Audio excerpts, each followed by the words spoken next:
Hey everybody, I'm Francesca Maxime and this is WiseGirl. Thanks for watching.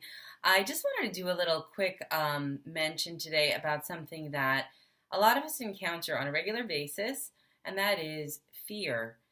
The question is, what are we fearful about? Why are we fearful? And what can we do about it? And a lot of us are coming, when we look at fear, from not really a place necessarily of the present moment, but it's a lot of anxiety about what might happen, or regret, or remorse, or anger, or frustration about something in the past that did happen that we kind of fear might happen again.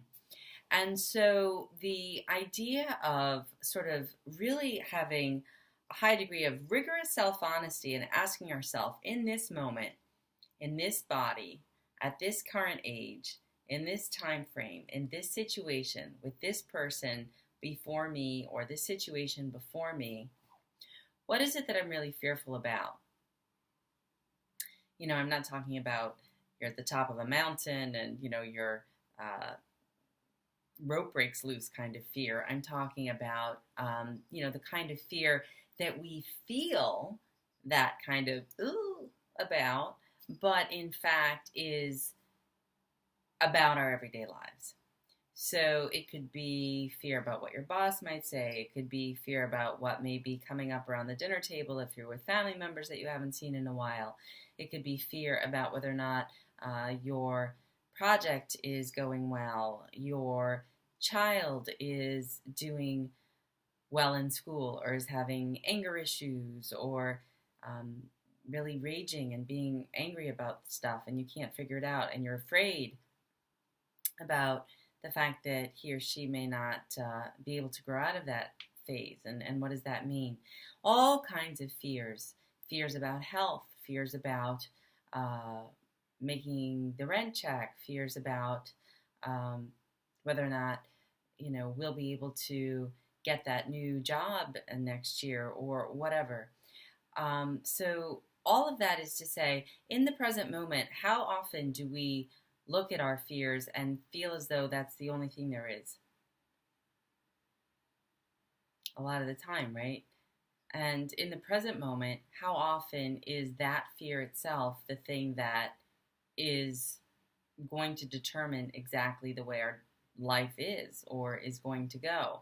And how much of it is the projection and the additional stories that we put on it, that we begin to tell ourselves about what it might mean if I do this and if this happens, or if I don't do this and this doesn't happen. So what I invite you to do is, when fear comes up, as it does for all of us, in whichever form it comes, to try and just tend to it with compassion, and notice it and just say, oh, that's fear again. Hey, hi, fear. Hello, you're looking extra cute today. And sort of almost not so much make fun of yourself or make fun of the fear, but make space for it, right?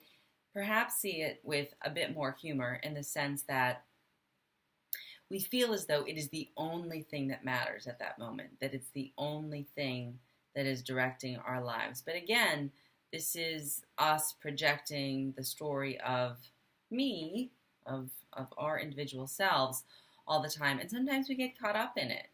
So when you drop back into the present moment, and when you can kind of re-arrive to your breathing, and just sort of recognizing that right now,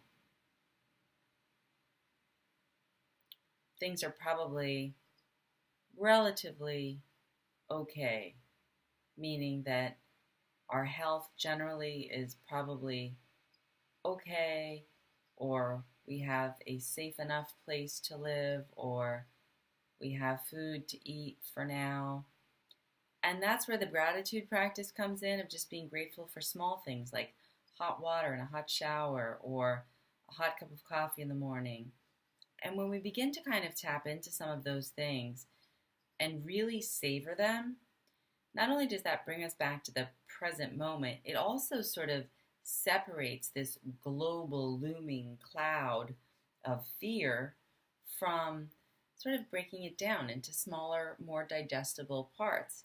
And we can begin as we create more space for our fear and we tend to it and we befriend it and we may treat it like a little baby doll and just say, hey, fear, I recognize that little part of me inside that's afraid. And it's totally fine that you're there. I see you. I recognize you. I acknowledge you. I affirm you. And I'm going to give you a little time and attention. And then I'm going to recognize that there are these other things in my life that I can be appreciative of and grateful for, and that I can use to bolster me back up and to help me find a way to process some of this fear. Because oftentimes it's not so much the event itself, it's the problem, it's how we relate to it. So it's often our projection that is, sort of what we think of as fear, but not necessarily actually what's happening in the present moment about something. So I would invite you to consider that and sort of think about if we can't create more space, because if we can just sort of recognize some of the good things in our lives, release a little bit of our fears in that space and in that breathing and in some of that quieting of the mind, if we can just say to ourselves, in this moment, right now, what can I let go of? It then can give us a little bit more space for clarity, and we can deactivate some of these parts of our brain, the more reptilian parts of our brain, release those a little bit. Those are the ones that get caught up in reactivity, fearful contraction. Release those a little bit, create some space, let things rest, and then at a more appropriate time, we can engage other parts of our brain up here, the prefrontal cortex, and move forward, or choose to not do anything at all and instead just continue holding that fear like a little baby doll, that little part inside of us, that childer part, that smaller part, that more tender part, that more vulnerable part, and just give it space and allow it to be there.